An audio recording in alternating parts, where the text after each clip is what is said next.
Punasan mo iyan ng maigi. At huwag mong kakalimutan, utang na loob mo sa pamilyang ito ang bawat hininga mo. Dito ka nababagay. Sa ilalim. Ang malamig na tinig ni Doña Caridad ay tila matatalim na karayom na ibinaon sa batok ni Teresa Elaine. Ang bawat kuskus ng kanyang nanginginig na kamay sa malamig at kumikinang na sahig ng Grand Ballroom ay may kasamang malalim na pagkirot sa kanyang sinapupunan.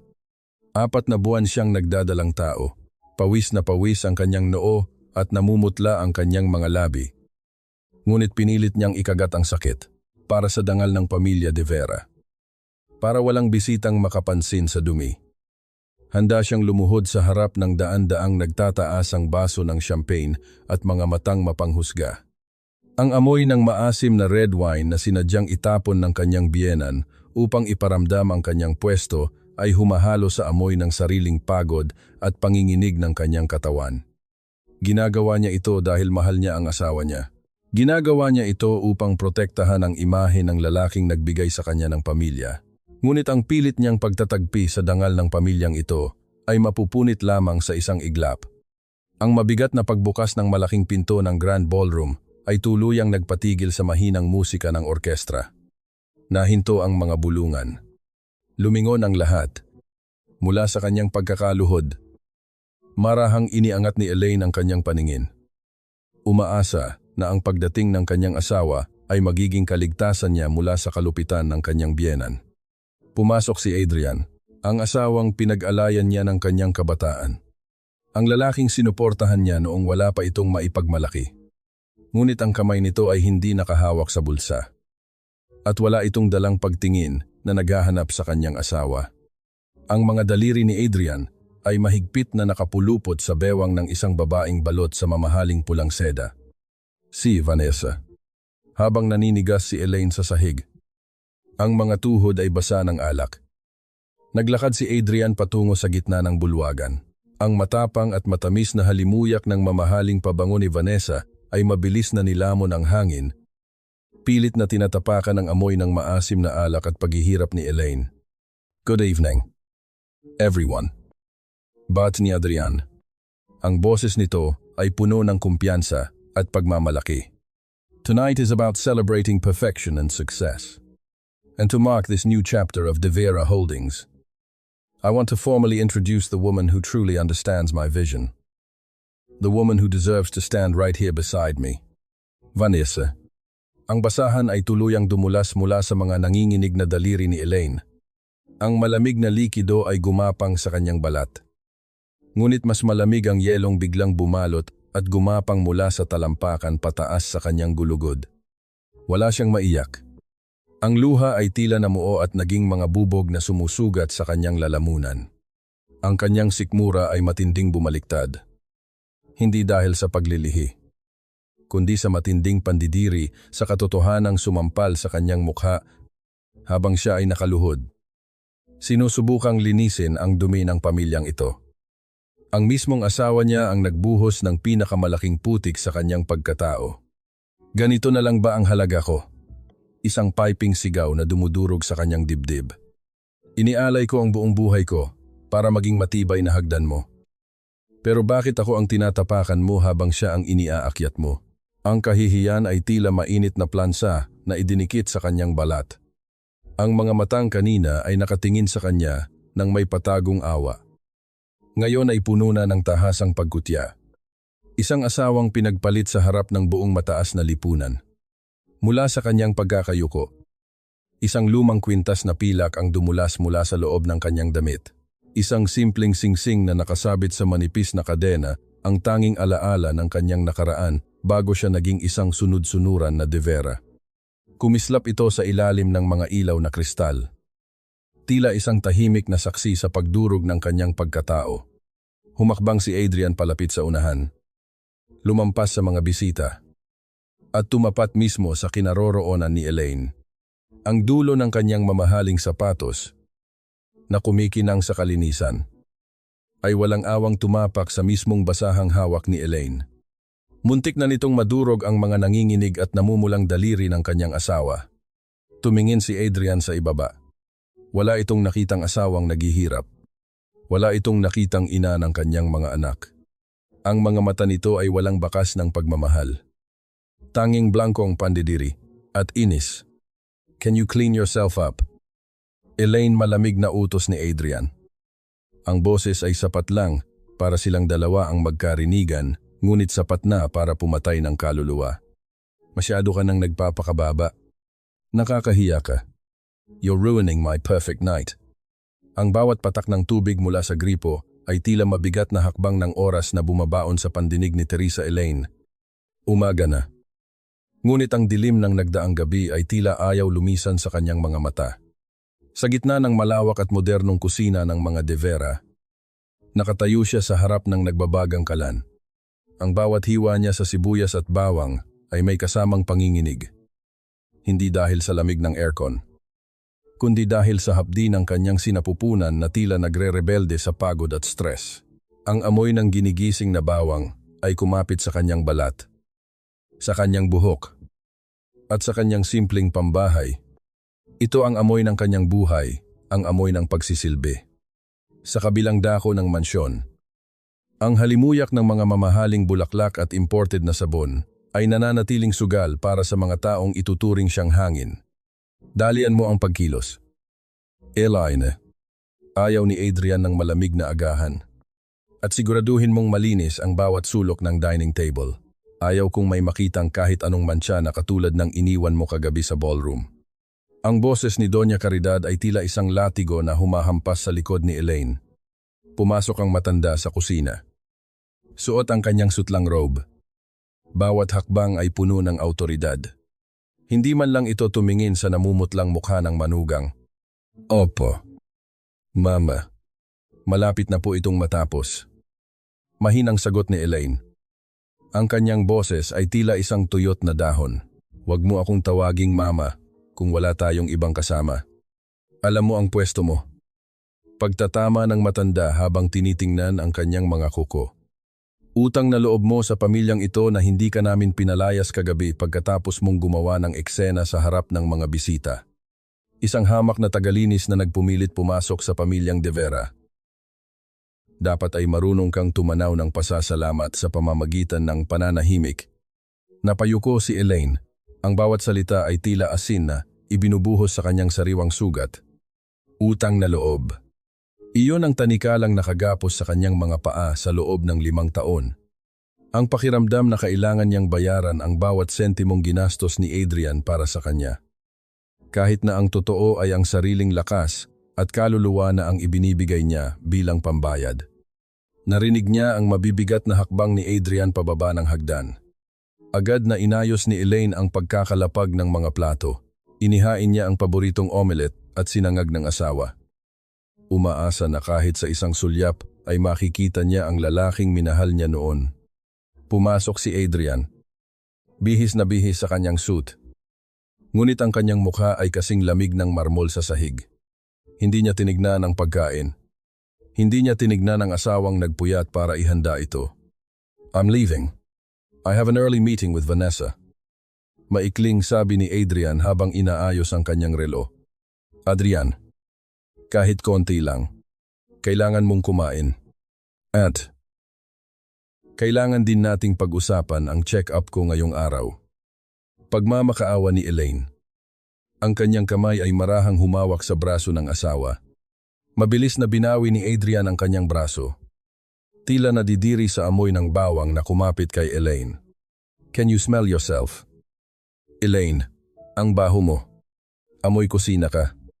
At tungkol sa check-up, magpasama ka na lang sa driver. I don't have time for your drama. Tumalikod si Adrian ng walang pag-aalinlangan. Ang tunog ng kanyang sapatos sa sahig ay tila bawat pagpako sa krus na dinadala ni Elaine. Sa bawat hakbang ni Adrian palayo, nararamdaman ni Elaine ang unti-unting pagguho ng huling piraso ng kanyang pag-asa. Habang nakatayo sa gitna ng kusina, mag-isa sa harap ng pagkaing unti-unting lumalamig.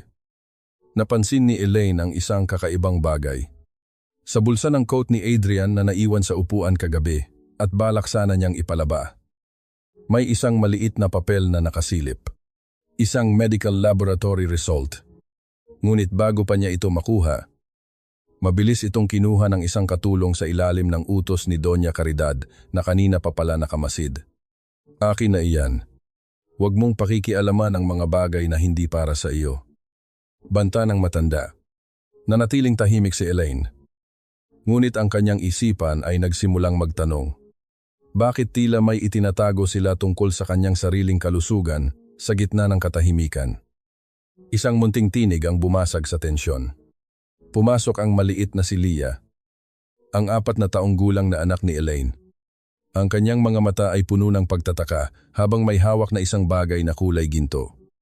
Mama, look, I found a pretty pen in Papa's car. But it's not a pen. Sabi ni Leah habang iniabot ang bagay kay Elaine. Nang hawakan ni Elaine ang bagay na iyon, tila huminto ang pagtibok ng kanyang puso. Hindi iyon ballpen. Iyon ay isang mamahaling lipstick na may kulay na matingkad na pula ang kulay na suot ni Vanessa kagabi. Ngunit hindi ang lipstick ang nakapagpatigil sa hininga ni Elaine. Sa ilalim ng takip ng lipstick, may nakaukit na isang pamilyar na pangalan. Hindi pangalan ni Vanessa, kundi isang pangalang matagal nang ibinaon sa limot ng mga De Vera. Isang pangalang konektado sa tunay na pagkatao ni Elaine na pilit nilang itinatago. Ang bawat pag-ikot ng gulong ng isang mamahaling sasakyan sa labas ng mansyon ay tila pagyanig ng lupa sa ilalim ng mga paa ni Teresa Elaine. Mula sa bintana ng kusina, nakita niya ang paghinto ng isang kulay abong sedan. Bumukas ang pinto at lumabas ang isang babaeng tila hindi dinalaw ng pagod si Vanessa. Ang kanyang tindig ay puno ng awtoridad. Suot ang isang puting business suit na kasing talim ng kanyang mga tingin. Hindi ito isang bisita. Ito ay isang pananakop. Elaine, huwag kang tumayo lang dyan na parang tuod. May bisita tayo. Ihanda mo ang pinakamahal nating tea set at magtimpla ka ng tsaa. Ngayon din, ang tinig ni Doña Caridad ay umalingaw-ngaw mula sa sala. Puno ng pagmamadali na tila ba isang reyna ang paparating. Pumasok si Vanessa sa loob ng mansyon nang hindi man lang kumatok. Ang bawat hakbang ng kanyang matutulis na takong sa sahig na marmol ay tila pagpako sa dignidad ni Elaine. Humalik siya sa pisngi ni Doña Caridad na tila ba sila ang tunay na magpamilya. Tita, I brought the documents Adrian needs for the merger. He told me to just wait for him here. Nakangiting sabi ni Vanessa. Ang kanyang boses ay malambing ngunit may kalakip na lason. Of course. Hiya, dito ka na magmerienda. Elaine, nasaan na ang tsaa? Sigaw muli ng matanda. Dahan-dahang lumabas si Elaine mula sa kusina. Dala ang isang tray na pilak. Ang kanyang mga kamay ay nanginginig. Hindi dahil sa bigat ng tray, kundi dahil sa bigat ng sitwasyon. Ipinatong niya ang mga tasa sa harap ng 2 babae. Nang makita ni Elaine ang tasang kinuha ni Vanessa, tila may sumabog na hapdi sa kanyang dibdib. Iyon ang tasang porselana na may disenyong gintong dahon, ang kauna-unahang bagay na binili ni Elaine gamit ang kanyang unang sahod bilang encoder noon, na iniregalo niya kay Adrian para sa kanilang unang anibersaryo.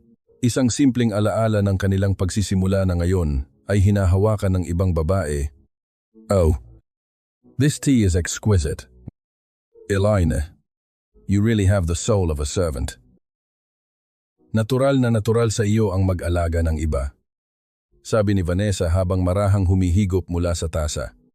Tumingin siya kay Elaine. Ang mga mata ay nanunukso. Sana lang, pati ang pag-aalaga sa asawa mo. Nagawa mo ng maayos. Di ba? Hindi sumagot si Elaine. Nanatili siyang nakatayo. Nakayuko. Habang tinitiis ang bawat parinig at tawa ng kanyang biyenan at ng kabit ng kanyang asawa, ang bawat sipsip ni Vanessa sa tasang iyon ay tila pag-inom sa huling patak ng respeto ni Elaine sa kanyang sarili. Why are you still here? Get back to the kitchen and start preparing dinner. Vanessa is staying for a while. Taboy sa kanya ni Doña Caridad. Habang naglalakad pabalik sa kusina, naramdaman ni Elaine ang pag-vibrate ng kanyang telepono sa bulsa ng kanyang apron. Isang mensahe mula sa isang hindi kilalang numero ang bumulaga sa kanya. Hindi ka kabilang sa bahay na iyan. Ang mga Montemayor ay hindi lumuluhod sa mga De Vera. Tandaan mo kung sino ka. Nanlaki ang mga mata ni Elaine. Montemayor iyon ang apelyidong madalas niyang marinig sa mga panaginip niya bago ang aksidente noong bata pa siya. Sino ang nagpadala nito bago pa siya makapag-isip ng malalim? Pumasok si Vanessa sa kusina. Dala ang basyong tasa. Wala na ang mapagkunwaring ngiti nito. Ang kanyang mukha ay puno na ng purong puot. Alam mo, Elaine, bilib din ako sa kapal ng mukha mo. Simula ni Vanessa habang isinasandal ang kanyang katawan sa counter. Inaalagaan mo ang bahay na ito. Ang pamilyang ito. Pero hindi mo ba napapansin? You're just a placeholder. Isang pansamantalang pamasakbutas habang wala pa ako. Inilapit ni Vanessa ang kanyang mukha sa tainga ni Elaine. Ang amoy ng kanyang matapang na pabango ay tila sumasakal sa hininga ni Elaine. Huwag ka nang umasa, natatagal ka pa rito. Dahil hindi lang baso at platito ang kukunin ko sa iyo. Bulong ni Vanessa. Ang boses ay puno ng malisya. I'm pregnant. Elaine. At hindi tulad ng anak mo na itinuturing nilang vantage point lang. Ang dinadala ko ang magiging tunay na tagapagmana ng De Vera. Get ready to sign those papers. Because my baby deserves a home. And this is going to be it.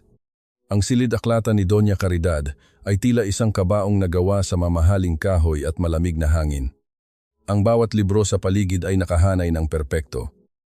Ngunit ang hanging nanunuot sa balat ni Teresa Elaine ay puno ng amoy ng lumang papel at ang nakakasakal na bango ng insenso sa gitna ng malawak na lamesang gawa sa madilim na kahoy na nara. Nakalatag ang ilang piraso ng papel na kasing puti ng mga buto. Maupo ka? Elaine, ang tinig ni Doña Caridad ay hindi isang paanyaya, kundi isang utos na walang puwang para sa pagtanggi. Naupo si Elaine. Ang kanyang mga kamay ay mahigpit na nakahawak sa kanyang sinapupunan. Nararamdaman niya ang bawat tibok ng kanyang puso na tila isang tambol na nagbababala ng panganib. Alam nating dalawa ang totoo. Hindi ka nababagay sa pamilyang ito. 5 taon na kaming nagtitiyaga sa iyo dahil sa utang na loob mo sa amin noong kinuha ka ni Adrian mula sa kawalan. Panimula ng matanda. Habang dahan-dahang itinatulak ang isang mamahaling pluma patungo kay Elaine. Ngayon, oras na para bayaran mo ang utang na iyon. Pipirmahan mo ang mga dokumentong ito. Pagtalikod sa lahat ng karapatan mo bilang asawa. At higit sa lahat, ang pagbitiw sa karapatan mo kay Leah.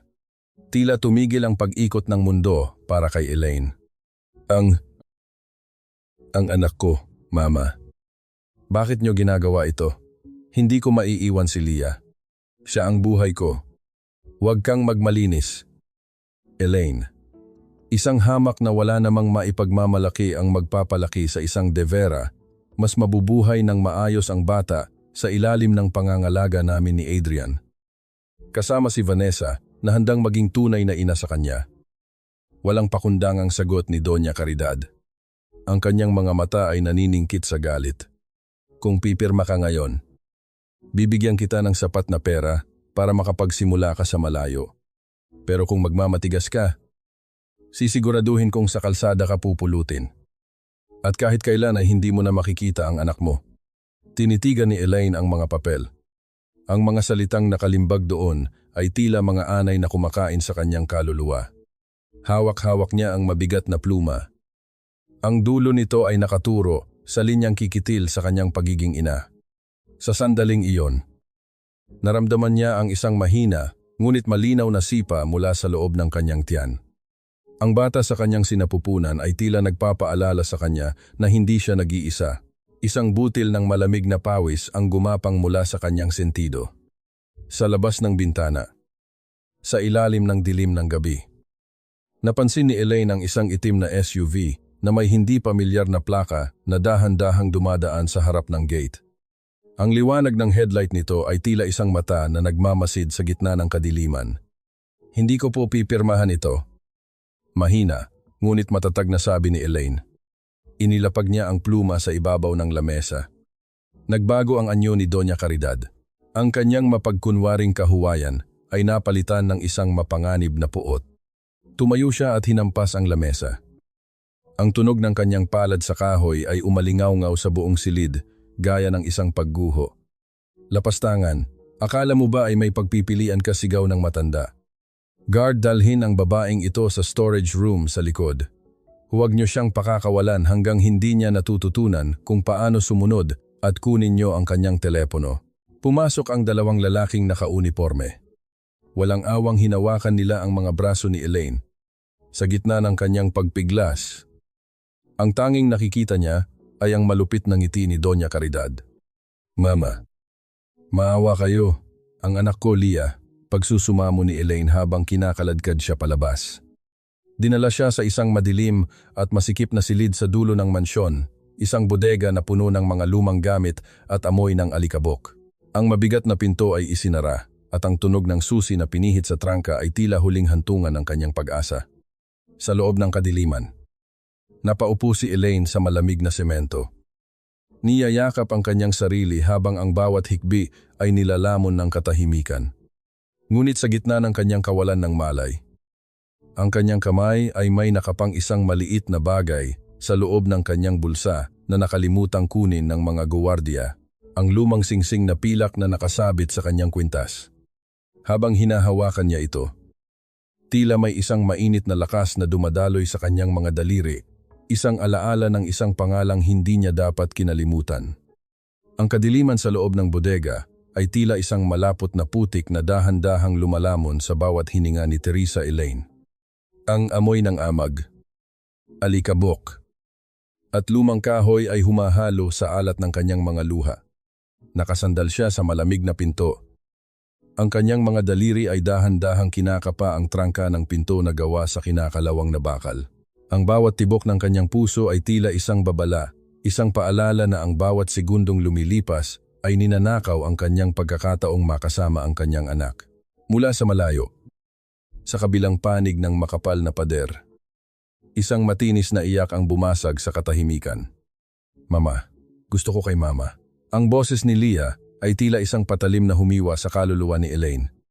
Ang takot at pangungulila sa tinig ng bata ay nagbigay ng hindi maipaliwanag na lakas sa nanghihinang katawan ni Elaine. Gamit ang matulis na dulo ng kanyang lumang singsing na pilak, buong lakas niyang isiningit ito sa pagitan ng kahoy at ng trangka. Ang tunog ng nababaling maliit na piraso ng bakal ay hindi nagmula sa labas, kundi naramdaman niya sa kalyo ng kanyang mga kamay. Sa wakas, ang pinto ay dahan-dahang bumukas. Mabilis siyang lumabas. Ang kanyang mga paa ay walang sapin habang tinatahak ang madilim na pasilyo patungo sa grand staircase. Ang bawat hakbang niya sa malamig na marmol ay puno ng kaba. Ngunit bago pa niya marating ang tuktok ng hagdan, isang anino ang humarang sa kanyang daraanan. Saan ka pupunta? Elaine, hindi pa tayo tapos mag-usap. Nakakatayo sa tuktok ng hagdan si Vanessa. Suot ang isang manipis na nightgown na tila isang reynang nagbabantay sa kanyang teritoryo. Ang liwanag ng chandelier ay nagbibigay ng nakakatakot na kislap sa kanyang mga mata. Umalis ka sa daan ko, Vanessa. Kukunin ko ang anak ko. Ang boses ni Elaine ay nanginginig, ngunit puno ng determinasyon. Anak mo, oh. You mean the new De Vera hair? Hindi ba sinabi ko na sa'yo? Ako na ang mag-aalaga sa kanya. You're just a nuisance. Nakangiting sagot ni Vanessa. Habang sinusubukang lampasan ni Elaine ang babae, mabilis na iniunat ni Vanessa ang kanyang paa. Ang lahat ay tila nangyari sa ilalim ng tubig mabagal. Tahimik at nakakakilabot. Nawalan ng balanse si Elaine. Ang hangin sa kanyang paligid ay tila naglaho habang ang kanyang katawan ay bumulusok pababa sa matitigas na baitang ng hagdan. Ang bawat pagtama ng kanyang likod at balikat sa matatalim na kanto ng marmol ay tila pagdurog ng mga tuyong sanga. Wala siyang maisigaw. Ang tanging narinig ay ang mabigat na pagbagsak ng kanyang katawan sa pinakailalim na palapag. Nakahiga si Elaine sa sahig. Ang kanyang paningin ay nagsisimulang lumabo. Isang mainit at malapot na likido ang naramdaman niyang dumadaloy mula sa kanyang hita. Dahan-dahang kumakalat sa malamig na puting marmol. Ang amoy ng bakal, ang amoy ng dugo ay nagsimulang mamayani sa paligid. Eksaktong bumukas ang malaking pinto ng mansyon. Pumasok si Adrian, pagod mula sa trabaho. Ngunit agad siyang napatigil nang makita ang asawang nakabulagta sa vong ng dugo. Sa itaas ng hagdan, Biglang nagbago ang anyo ni Vanessa. Nagsimula itong umiyak ng malakas. Hawak ang kanyang dibdib, na tila ba siya ang biktima. Adrian, Adrian, tulungan mo ako. Bigla na lang siyang lumabas at sinubukang itulak ako. I was so scared for our baby, hysterical na sigaw ni Vanessa habang tumatakbo pababa. Patungo sa bisig ni Adrian. Tumingin si Adrian kay Elaine. Ang kanyang mga mata ay walang bakas ng pag-aalala. Sa halip na buhati ng asawang nag-aagaw buhay, hinawakan niya ang mga balikat ni Vanessa upang patahanin ito. Are you okay? Nasaktan ka ba? Ang bata? Ayos lang ba? Sunod-sunod na tanong ni Adrian kay Vanessa. Si Elaine ay nakatingin lamang sa kanila mula sa sahig. Ang kanyang kamay ay pilit na umaabot sa laylayan ng pantalon ni Adrian. Ngunit ang kanyang mga daliri ay tanging ang lamig ng sahig ang nakakapa. Ang bawat patak ng dugo sa sahig ay tila ang kanyang huling pag-asa na unti-unting nauubos. Adrian. Ang baby natin. Bulong ni Elaine. Ang kanyang boses ay tila isang huling hininga. Ngunit tila bingi si Adrian. Dadalahin ko si Vanessa sa ospital para masiguradong hindi siya na-stress. Caridad, tawagan mo ang ambulance para kay Elaine. I can't deal with this mess right ngayon. Iniwan ni Adrian si Elaine na nakahandusay. Habang inaalalayan niya si Vanessa palabas ng pinto. Ang huling nakita ni Elaine bago tuluyang lamunin ng dilim ang kanyang paningin ay ang maliliit na bakas ng sapatos ni Adrian na humahakbang sa sariling dugo ng kanyang asawa. Ang amoy ng gamot, alcohol, at ang baog na hangin ng ospital ang unang sumalubong sa kamalayan ni Teresa Elaine. Ang bawat pagtibok ng makina sa gilid ng kanyang kama ay tila isang mabagal na pagbilang sa mga natitirang sandali ng kanyang paghihirap. Ang puting kisame sa itaas ay tila isang malawak na disyerto ng kawalan. Walang kulay. Walang init hustong kapareho ng kanyang nararamdaman. Nakaswero ang kanyang kaliwang kamay. Habang ang kanang kamay naman ay tila automatikong nakahawak sa kanyang tiyan. Isang mahinang sipa, isang munting galaw. Doon lamang huminga nang maluwag si Elaine. Buhay pa ang kanyang anak. Sa kabila ng pagtataksil ng ama nito, sa kabila ng pagbagsak sa matitigas na baitang ng hagdan, ang bata ay nanatiling lumalaban sa loob ng kanyang sinapupunan. Ngunit ang paligid ay nakakabingi ang katahimikan. Walang asawang nagbabantay sa kanyang tabi. Walang biyenang nag-aalala. Ang silid ay puno ng mga mamahaling kagamitan. Ngunit ang bawat sulok nito ay nagpapaalala sa kanya na siya ay nag-iisa. Gising ka na pala, Mrs. De Vera. Isang nurse ang pumasok. Ang boses ay puno ng formalidad, ngunit may bahid ng awa. Nasaan? Nasaan ang asawa ko? Mahinang tanong ni Elaine. Kahit alam na niya ang sagot. Umalis po sila pagkatapos kayong ma-admit. Sabi po ni Mr. De Vera. May mga kailangang asikasuhin sa kumpanya. Sagot ng nurse habang iniaayos ang kanyang swero. Pero wag po kayong mag-alala. Isang pribadong donor ang nagbayad ng lahat ng bill ninyo. Inilipat din kayo sa pinakamahal na suite sa utos ng isang M Group. Kumunot ang noo ni Elaine. M Group. Hindi niya kilala ang pangalang iyon. At lalong hindi gagastos si Adrian ng ganoon kalaki para sa kanya sa panahong ito. Maya-maya pa, dahan-dahang bumukas ang pinto. Hindi ang matangkad na figura ni Adrian ang pumasok, kundi ang isang maliit at nanginginig na bata. Si Leah. Isang matandang nurse ang lihim na nagdala sa kanya rito. Tila naintindihan ang pangangailangan ng isang anak sa kanyang ina. Mama? Bulong ni Leah habang patakbong lumapit sa gilid ng kama. Niyakap ni Elaine ang anak. Ang bawat hapdi sa kanyang katawan ay tila naglaho sa init ng yakap ni Leah. Ngunit nang iangat ni Leah ang kanyang mukha, ang mga mata ng bata ay puno ng mga katanungang hindi dapat tinatanong ng isang 4 na taong gulang. Mama, bakit po kayo laging nasasaktan? Bakit po kayo laging umiiyak? Hinawakan ni Leah ang namumutlang pisngi ni Elaine. Sabi ni Lola, kasalanan niyo raw po. Sabi ni Papa, mahina kayo? Mama? Ayaw ko na po sa bahay na yon. Ang bawat salita ni Leah ay tila isang kulog na nagpagising sa natutulog na kaluluwa ni Elaine. Ang kanyang pagtitiis, ang kanyang pananahimik, lahat ng iyon ay hindi pala nagsisilbing proteksyon para kay Leah. Sa halip, ang kanyang kahinaan ay nagiging lason na sumisira sa pag-iisip ng kanyang anak. Doon, sa loob ng maputing silid ng ospital, isang bagay ang namatay sa loob ni Elaine, ang kanyang pagmamahal kay Adrian.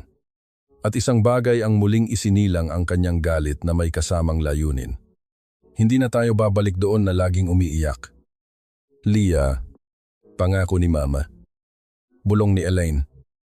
Ang kanyang tinig ay hindi na nanginginig. Ang kanyang mga mata ay naging kasing talim ng kristal. Biglang bumukas ang pinto ng malakas. Hindi ito ang mga De Vera.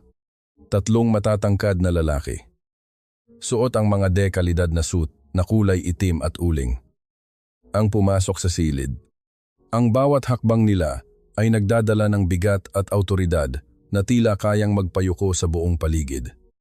Ang pinakauna, ang lalaking may pinakamatapang na titig, ay lumapit sa dulo ng kama ni Elaine. Tumitig siya kay Elaine ng matagal. May lungkot, may galit, ngunit higit sa lahat, may matinding pagkilala sa kanyang mga mata. Sa wakas, nahanap ka rin namin, sabi ng lalaki. Ang boses ay tila isang malalim na kumpas ng orkestra. Teresa Elaine Montemayor. Hindi mo na kailangang magtiis sa mga taong hindi alam ang tunay mong halaga. Napatingin si Elaine sa kwintas na pilak na nakapatong sa side table. Ang 3 lalaking nasa harap niya ay may suot na kaparehong simbolo sa kanilang mga singsing sa daliri. Ang hangin sa loob ng silid ospital ay tila biglang naging mabigat at puno ng kuryente sa pagpasok ng 3 lalaking Montemayor. Si Leon, ang pinakamatanda, ay nakatayo sa paanan ng kama ni Elaine, isang matayog na pader ng kapangyarihan na ang mga mata ay nagngangalit sa pigil na puot habang nakatingin sa mga pasa sa braso ng kanyang kapatid. Sa tabi niya, sina Rafael at Santiago ay tila mga mandirigmang naghihintay na lamang ng hudyat upang guhuin ang buong mundo ng mga De Vera. Isang tawag ko lang. Elaine. Ang boses ni Leon ay tila isang malalim na dagundong ng kulog. Bukas ng umaga, wala nang kumpanyang tatawaging De Vera Holdings. Pagbabayaran nila ang bawat patak ng dugo mo. Inabot ni Santiago ang kamay ni Elaine. Ang kanyang hawak ay kasing ingat ng paghawak sa isang mamahaling kristal. Hindi ka na babalik sa impyernong iyon. Tapos na ang paghihirap mo. Teresa, uuwi na tayo sa mansyon ni Lolo Esteban. Tumingin si Elaine sa kanyang mga kamay. Namumutla ang kanyang mga balat. Ngunit sa ilalim ng kanyang mga ugat, nararamdaman niya ang isang init na matagal nang nawala, ang init ng dugong Montemayor. Tumingala siya sa kanyang mga kuya. Ang kanyang mga mata ay hindi na puno ng luha, kundi ng isang nakakasilaw na linaw. Hindi, Kuya Leon. Ang kanyang boses ay mahina, ngunit may autoridad na nagpahinto sa galit ng kanyang mga kapatid. Kung tatapusin niyo sila ngayon, magmumukha lang silang mga biktima ng isang higante. At hindi iyon ang nararapat sa kanila. Dahan-dahang iniangat ni Elaine ang kanyang kanang kamay. Nakasuot pa rin doon ang kanyang wedding ring, isang simpleng gintong banda na dati ay simbolo ng kanyang sumpa. Ngunit ngayon ay tila isang kadena ng pang-aalipin. Sa harap ng kanyang mga kapatid, hinawakan niya ang singsing at buong lakas na hinugot ito mula sa kanyang daliri. Ang tunog ng pagbagsak ng singsing sa loob ng kulay abong basurahan sa gilid ng kama, isang tuyot at walang halagang tunog, ay tila ang huling tuldok sa isang mahabang kabanata ng kanyang pagtitiis.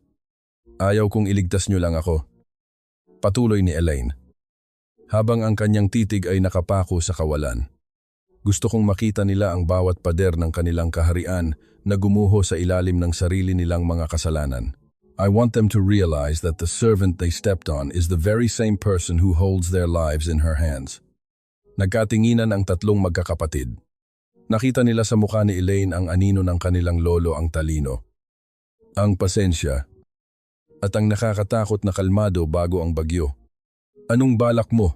Tanong ni Rafael. May halong paghanga sa kanyang tinig. Babalik ako sa mansyon ng mga De Vera. Sagot ni Elaine. Babalik ako bilang ang mahinang asawa na inaasahan nilang makita. Pero sa pagkakataong ito, ako na ang magsusulat ng script ng kanilang pagbagsak. Kuya Leon, kailangan ko ang lahat ng records ng kanilang offshore accounts at ang listahan ng mga supplier na binubulsa ni Mama Caridad. Makalipas ang 3 araw, isang itim na sasakyan ang huminto sa harap ng gate ng mga De Vera. Lumabas si Elaine. Suot ang isang simpleng bestido at isang scarf na nagtatago sa mga huling bakas ng pasa sa kanyang leeg. Pagpasok niya sa sala, nakaupo doon si Doña Caridad habang umiinom ng tsaa. Kasama si Vanessa na tila ba pagmamay-ari na ang buong bahay. Nang makita nila si Elaine, isang mapang-uyam ng ngiti ang sumilay sa mga labi ng matanda. Bumalik ka rin, wika ni Doña Caridad. Hindi man lang nag-abalang tumayo. Akala ko ay natuto ka na. Huwag mong isiping dahil nakalabas ka ng ospital ay tapos na ang usapin sa pag-alis mo rito. Maghanda ka na. Dahil may mga papel ka pang dapat pirmahan mamayang gabi. Yumukod ng bahagya si Elaine. Ang kanyang buhok ay tumabing sa kanyang mukha upang itago ang isang malamig at misteryosong ngiti. Opo, Mama. Mahinang sagot ni Elaine. Gagawin ko po ang lahat ng gusto nyo. Simula ngayon.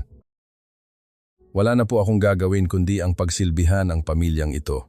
Hindi alam ni Doña Caridad na ang babaeng nasa harap niya ay hindi na ang tupang handang magpaamo, kundi ang lobong nagmamasid kung saan unang itatampal ang nakamamatay na kagat.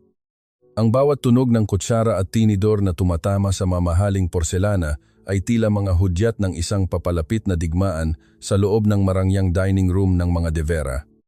Nakatayo si Teresa Elaine sa gilid. Ang kanyang mga kamay ay magkahustong nakapatong sa kanyang harapan.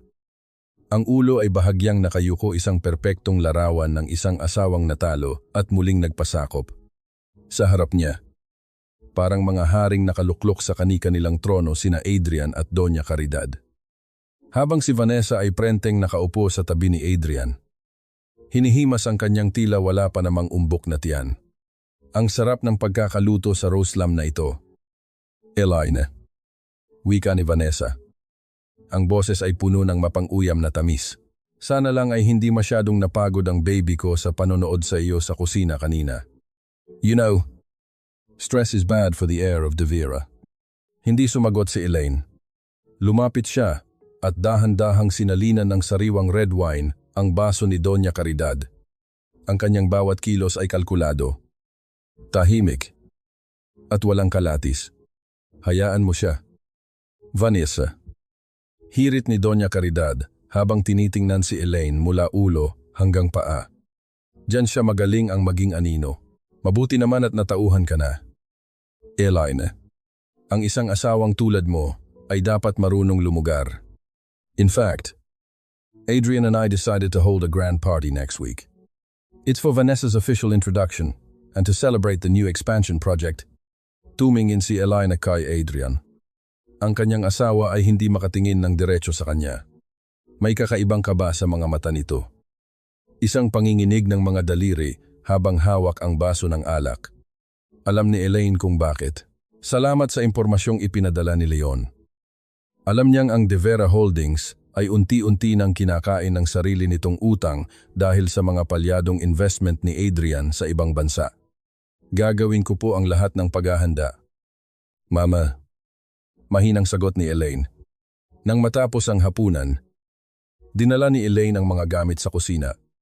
Ngunit sa halip na maghugas, mabilis siyang lumingon sa pasilyo upang masiguradong walang nakakakita. Pumasok siya sa silid-aklatan ni Adrian sa gitna ng kadiliman ng gabi. Ang bawat hakbang niya ay walang tunog. Tila isang espiritong gumagala sa loob ng sariling kuta ng kaaway. Gamit ang isang maliit na device na ibinigay ni Rafael, mabilis niyang nakuha ang access sa computer ni Adrian. Ang bawat folder na kanyang binubuksan ay naglalaman ng mga ebidensya ng malawakang paglilinis ng pera at mga peking kontrata na ginamit ni Doña Caridad upang kupitan ang kumpanya. Ganito niyo pala nilapastangan ang tiwalang ibinigay sa inyo ng mga tao. Bulong ni Elaine sa kanyang isipan. Ginamit niyo ang pangalan ng pamilya upang itago ang inyong mga kabulukan. Ngunit isang dokumento ang nakapagpatigil sa kanyang paghinga.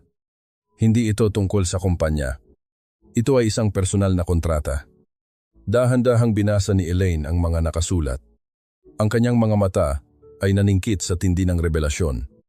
Si Adrian, sa kanyang desperasyon, natapatan ng marangyang buhay na hinihingi ni Vanessa at upang itago ang kanyang mga pagkalugi, ay isinangla ang mismong mansyon ng mga De Vera sa isang hindi kilalang finansier na lingid sa kanyang kaalaman ay isa sa mga dummy company ng mga Montemayor.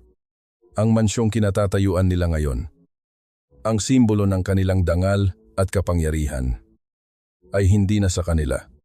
Isang malakas na yabag ng sapatos ang narinig ni Elaine mula sa labas ng pinto.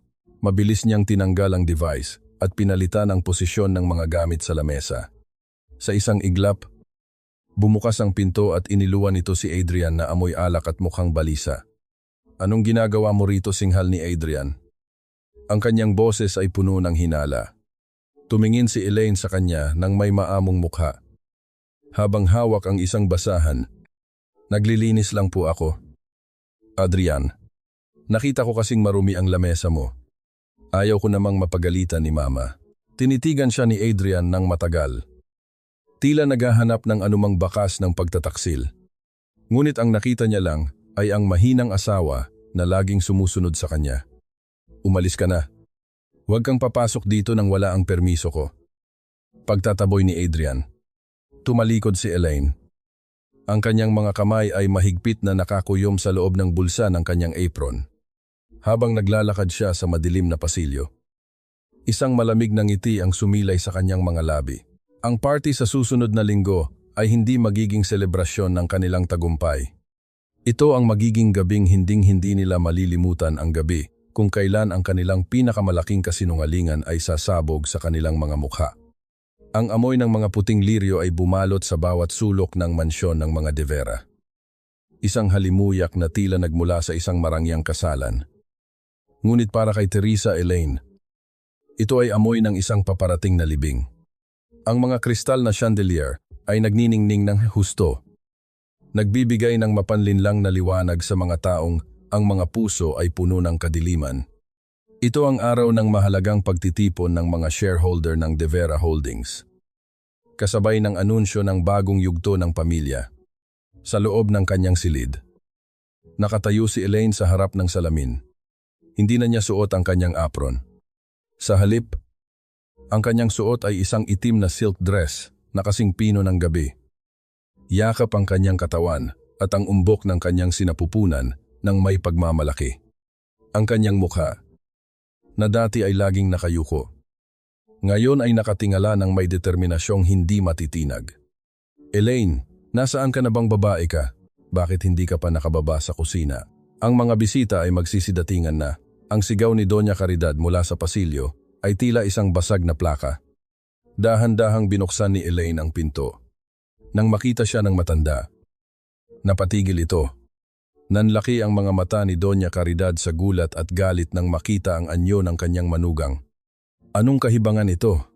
Bakit ganyan ang suot mo? Hubarin mo iyan at bumalik ka sa kusina, singhal ng matanda. Ang kanyang mga daliri na puno ng diamante ay nanginginig sa puot. Tapos na ako sa kusina. Mama? Ang boses ni Elaine ay kasing lamig ng yelo. At tapos na rin ako sa pagiging anino sa bahay na ito. Ngayon, oras na para harapin ang katotohanang matagal niyo nang itinatago. Hindi pinansin ni Elaine ang mga sumunod na mura ng matanda. Naglakad siya pababa ng grand staircase. Ang bawat hakbang niya ay may kasamang bigat at dangal. Sa ibaba, nakita niya si Adrian na balisa. Pabalik-balik sa sala habang hawak ang kanyang telepono. Mukhang hindi nito makontak ang kanyang mga finansier. Adrian, everything is ready. Sabi ni Vanessa, nakakarating lang. Suot ang isang pulang gown na tila sumisigaw ng tagumpay. The board is waiting in the conference room. Once we announce the merger and my position, the De Vera name will be untouchable. Hindi ko mahanap ang original copy ng land title ng mansyon. Vanessa, Kailangan iyon para sa final signing. Bulong ni Adrian na puno ng pawis ang noo. Narinig ni Elaine ang lahat.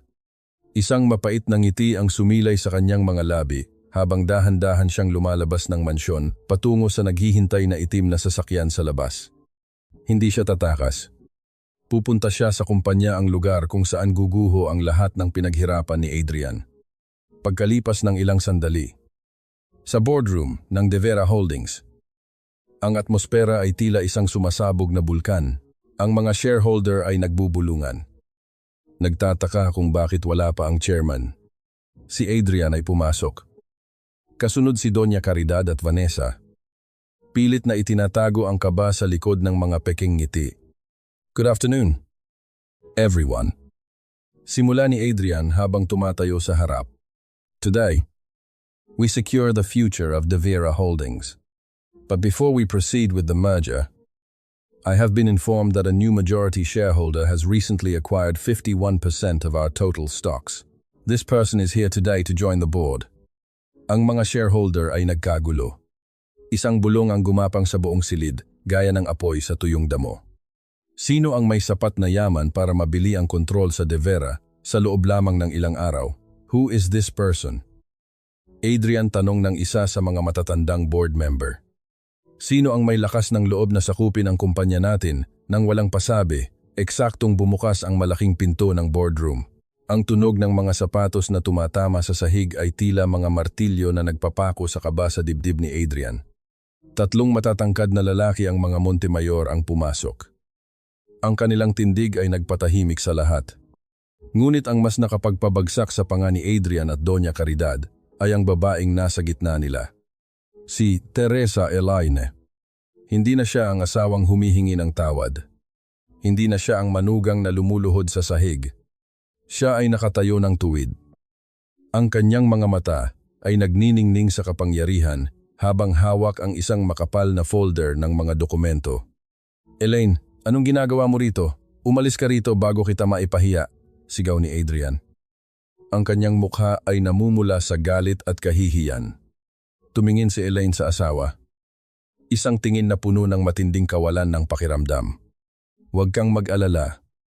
Adrian, hindi mo na kailangang mapahiya. Dahil tapos na ang palabas mo, inilapag ni Elaine ang folder sa gitna ng lamesa. Ang tunog ng pagbagsak nito ay tila isang hatol ng kamatayan. I am Teresa Elaine Montemayor de Vera. Ang kanyang boses ay umalingaw-ngaw sa buong silid. Kasing linaw ng kristal at kasing talim ng espada. And I am the majority shareholder of this company. At simula sa minutong ito, bawat piraso ng kapangyarihang ninakaw nyo ay babalik na sa kung saan ito nararapat. Ang katahimikang naghari sa loob ng boardroom ay tila isang makapal at malamig na kumot na bumalot sa bawat hininga ng mga naroon. Ang tanging maririnig ay ang mahinang ugong ng aircon, na tila lalong nagpalamig sa pawis na dahan-dahang gumagapang sa noo ni Adrian. Ang bawat pares ng mata sa silid ay nakatuon kay Teresa Elaine, ang babaeng dati ay hindi nila binibigyan ng pansin. Ngunit ngayon ay tila isang higanteng anino na nakatakip sa kanilang kinabukasan. Montemayor, ang boses ni Doña Caridad ay nanginginig. Hindi dahil sa lungkot, kundi dahil sa isang matinding pagtanggi. Imposible. Isang hamak na ampon ka lang. Isang walang pangalan na kinuha namin sa kalye. Isang malaking panlilin lang ito. Tumingin si Elaine sa kanyang biyenan. Ang kanyang mga mata ay walang halong puot. Tanging isang malalim at nakakatakot na kawalan. Ang panlilin lang. Mama, ay ang paniniwalang ang isang tao ay pag-aari nyo dahil lang sa utang na loob na kayo rin naman ang gumawa. Ang boses ni Elaine ay nanatiling kalmado. Bawat salita ay may bigat ng isang hatol. 5 taon niyong itinago ang mga records ng aking pagkatao. 5 taon niyong hinarang ang mga taong naghahanap sa akin upang manatili ako sa ilalim ng inyong mga paa. Hinarap ni Elaine ang mga shareholder, na ngayon ay tila mga estatwang hindi makagalaw. Narito ang mga dokumento. Patuloy ni Elaine habang dahan-dahang binubuklat ang folder. Ang bawat pahina ay tila isang talim na humihiwa sa dangal ng mga De Vera. Ang De Vera Holdings ay hindi lamang bangkarote. Ito ay nabaon sa utang dahil sa mga ilegal na transaksyon ni Adrian upang pondohan ang mga luho ni Vanessa at ang mga offshore accounts ni Doña Caridad. At ang pinakamasakit, Adrian, isinangla mo ang mansyong tinitirhan nyo sa isang kumpanyang hindi mo alam na ako ang may-ari. Napahawak si Adrian sa gilid ng lamesa. Ang kanyang mga binti ay tila naging jelly. Hindi kayang pasanin ang bigat ng kanyang sariling kahihiyan. Ang kanyang mukha, na kanina ay puno ng pagmamalaki, ngayon ay kasing puti ng papel. Elaine. Honey, pag-usapan natin ito. I did it for us. For the family. Pautaw-utaw, nasabi ni Adrian. Sinusubukang gamitin ang huling baraha ng manipulasyon. For us, isang maikling tawa ang kumawala sa mga labi ni Elaine, isang tawa na puno ng pait. Noong hinahayaan mo akong lumuhod sa sahig upang linisin ang alak na itinapon ng nanay mo. Para ba iyon sa atin? Noong iniwan mo akong nakahandusay sa sarili kong dugo para lang samahan ang kabit mo. Para ba iyon sa pamilya? Lumapit si Leon sa tabi ni Elaine. Ang kanyang presensya ay tila isang pader ng bakal na nagpoprotekta sa kanyang kapatid. Ang bawat sentimong kinuha nyo, bawat pasa na ibinigay nyo sa kapatid ko, ay may katumbas na presyo. At sisiguraduhin kong babayaran nyo iyon hanggang sa huling kusing. Sa sandaling iyon, ang malaking pinto ng boardroom ay muling bumukas. Ngunit hindi na ito mga bisita. Isang grupo ng mga opisyal mula sa National Bureau of Investigation NBI ang pumasok. Ang kanilang mga mukha ay kasing seryoso ng kamatayan. Mr. Adrian de Vera, and Doña Caridad de Vera. You are under arrest for large-scale estafa and money laundering. Anunsyo ng opisyal. Ang tunog ng pagpihit ng mga posas, isang tuyot na kislap ng bakal, ay tila ang huling musika para sa katapusan ng dinastiyang de Vera. Si Vanessa ay napaurong sa sulok. Pilit na nagtatago. Ngunit wala na siyang mataguan. Ang kapangyarihang kinapitan niya ay tila buhangin na tinangay ng malakas na alon. Dahan-dahang lumakad si Elaine patungo sa pinakadulo ng lamesa. Ang upuan ng chairman, hinila niya ito ng walang tunog at marahang umupo. Ipinatong niya ang kanyang mga kamay sa lamesa. Ang kanyang mga daliri ay dahan-dahang gumatong sa ibabaw ng makinis na kahoy. Tumingin siya sa kanyang asawa at biyenan na ngayon ay kinakaladkad na palabas. Walang sigaw. Walang pagmamakaawa ang makakapagpabago sa kanyang pasya. Ang katahimikan ko noon ay hindi nangangahulugang talo ako. Bulong ni Elaine sa sarili. Habang ang init ng tagumpay ay dahan-dahang gumagapang sa kanyang dibdib. Ito ay ang paghahanda para sa araw na hindi na kayo muling makakatayo. Ang bawat kislap ng mga kamera mula sa mga mamamahayag sa labas ng boardroom ay tila mga kidlat na tumatama sa tuyot na dangal ng mga de Vera. Ang ingay ng mga tanong. Ang bulungan ng mga dating kaibigan na ngayon ay nakatingin ng may halong pandidiri, ay bumuo ng isang symphony ng kahihiyan. Sa gitna ng kaguluhang ito, nanatiling nakatayo si Teresa Elaine. Ang kanyang tindig ay tila isang parola sa gitna ng nagngangalit na dagat. Elaine, maawa ka, pamilya tayo. Ang tinig ni Doña Caridad ay wala na ang dating autoridad. Ito ay naging isang basag at namamaos na pagsusumamo habang pilit niyang itinago ang kanyang mga kamay na may posas sa ilalim ng kanyang mamahaling Hermes scarf. Ang dangal ng pamilya. Isipin mo ang magiging tingin ng mga tao. Lumapit si Elaine sa matanda. Ang kanyang hakbang ay marahan. Halos walang tunog sa ibabaw ng makinis na sahig. Nang magtama ang kanilang mga mata, nakita ni Doña Caridad ang isang salamin ng lahat ng kanyang kalupitan sa loob ng 5 taon. Ang dangal, Mama, ay hindi nabibili ng ginto o itinatago sa likod ng mga peking ngiti. Bulong ni Elaine. Sapat lang para marinig ng matanda. Kayo ang bumasag sa pamilyang ito noong ituring niyo akong basura sa sarili kong bahay. Ang kahihiyang nararamdaman niyo ngayon ay maliit na bahagi lamang ng bawat gabing ginugol ko sa pag-iyak habang nililinis ang inyong mga dumi. Sa kabilang dako, si Vanessa ay pilit na kumakawala sa hawak ng isang babaeng pulis. Ang kanyang pulang gown ay gusot-gusot na. Ang kanyang makeup ay kumalat na sa kanyang mukha dahil sa pawis at takot. Adrian, huwag kang maniwala sa kanya. I'm carrying your air. You can't let them take me hysterical. Nasigaw ni Vanessa habang nakatingin kay Adrian na ngayon ay nakayuko. Tila isang rebultong nawalan ng buhay. Tumayo si Santiago Montemayor, ang bunsong kapatid ni Elaine, at inilapag ang isang puting sobre sa harap ni Adrian. Kung ang tinutukoy mo ay ang batang dinadala mo, Vanessa, baka gusto mong basahin ang medical report na ito mula sa sarili mong doktor. Wika ni Santiago nang may mapait na ngiti. Ang katotohanan ay kasing pait ng apdo. Walang tagapagmana ng De Vera ang nasa sinapupunan mo. Isang malaking kasinungalingan para lamang makapasok sa pamilyang ito. Tila binuhusan ng malamig na tubig si Adrian. Tumingin siya kay Vanessa. Pagkatapos ay sa report. At muli ay kay Elaine. Ang pagtataksil na ginawa niya sa kanyang asawa ay bumalik sa kanya ng 10 ulit na mas matindi. Ang babaeng pinili niya, ang babaeng ipinagpalit niya sa kanyang dangal, ay niloloko lamang pala siya. You lied to me. Ang boses ni Adrian ay tila isang paghikbi ng isang talunang mandirigma. Lahat kayo ay nabuhay sa kasinungalingan. Putol ni Elaine. Adrian, ang pag-ibig na ibinigay ko sa iyo ay totoo. Ngunit ginawa mo itong sandata para saktan ako.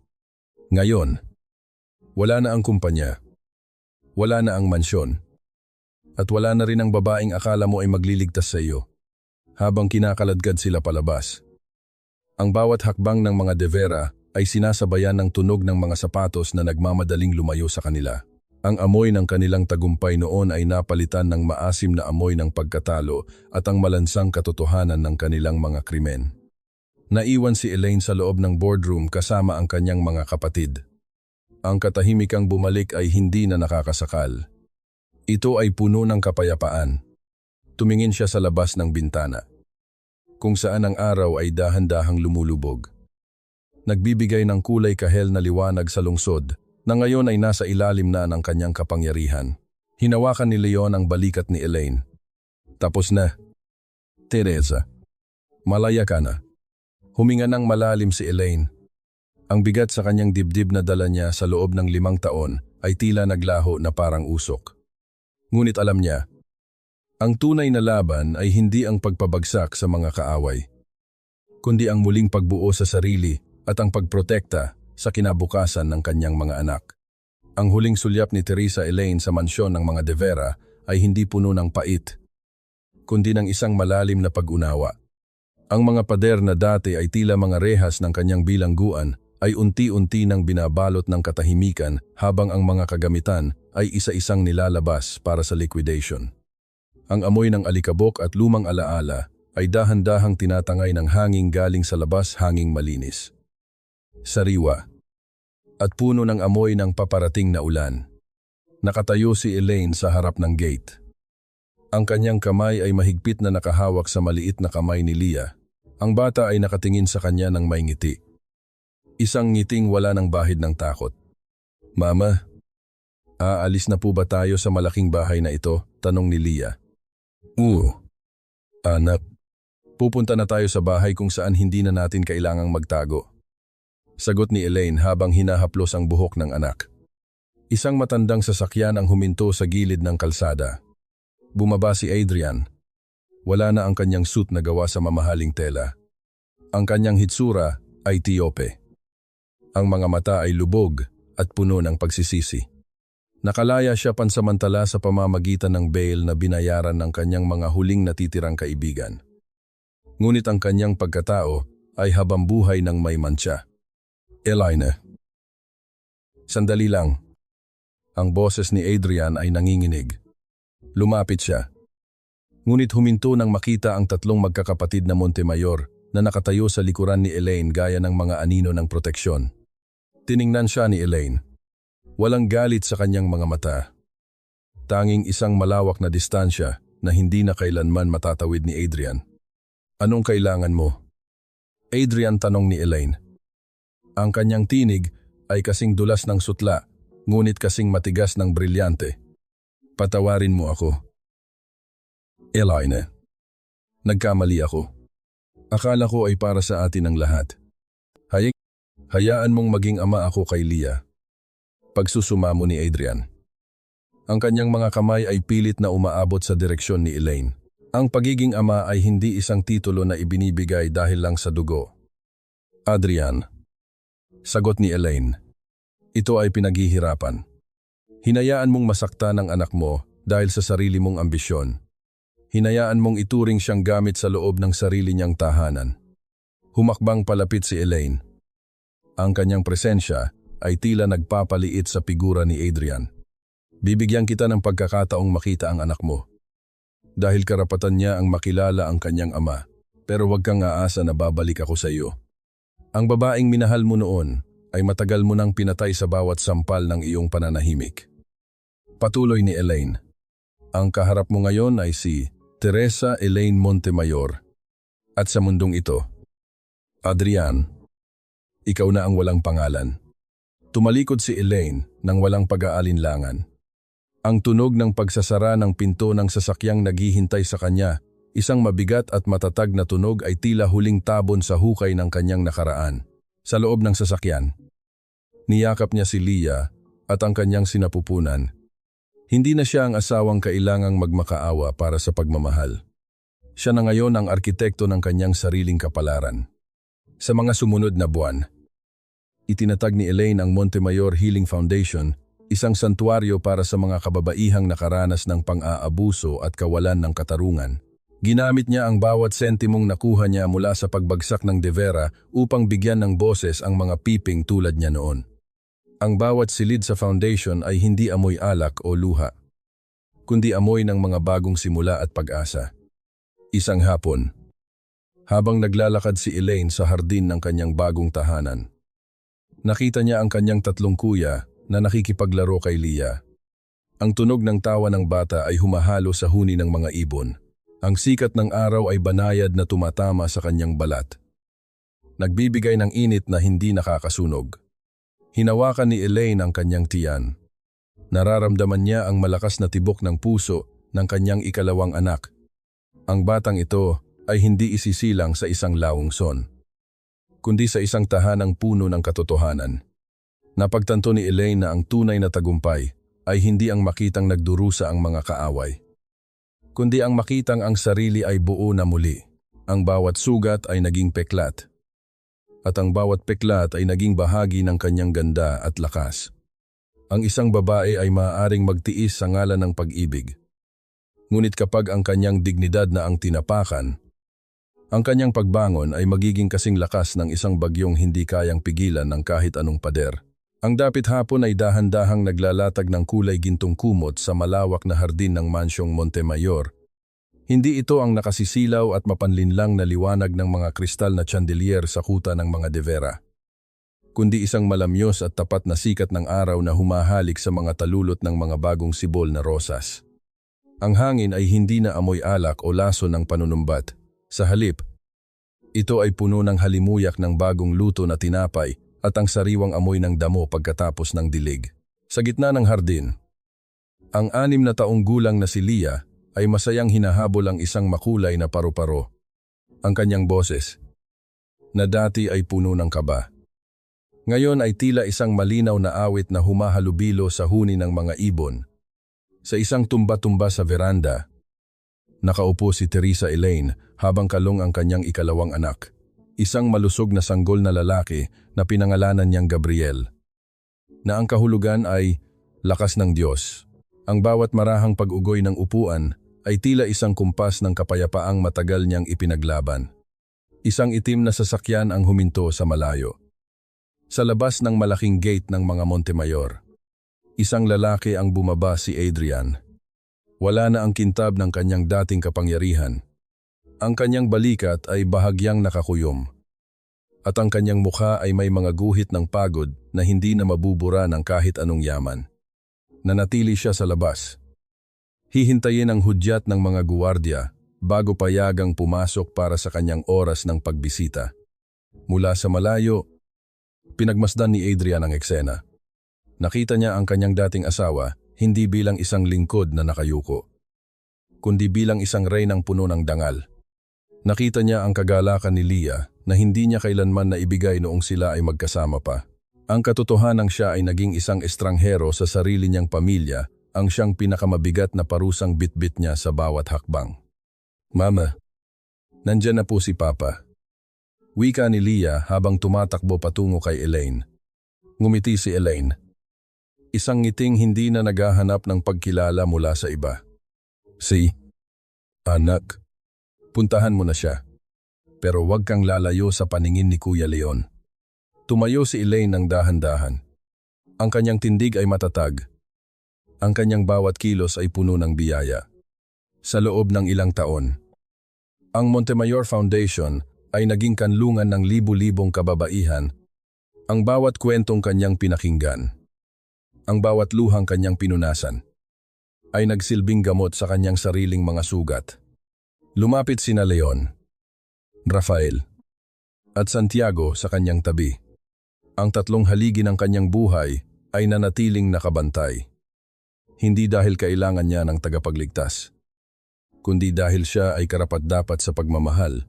Handa ka na bang pumasok sa loob? Teresa, malamig na ang hangin.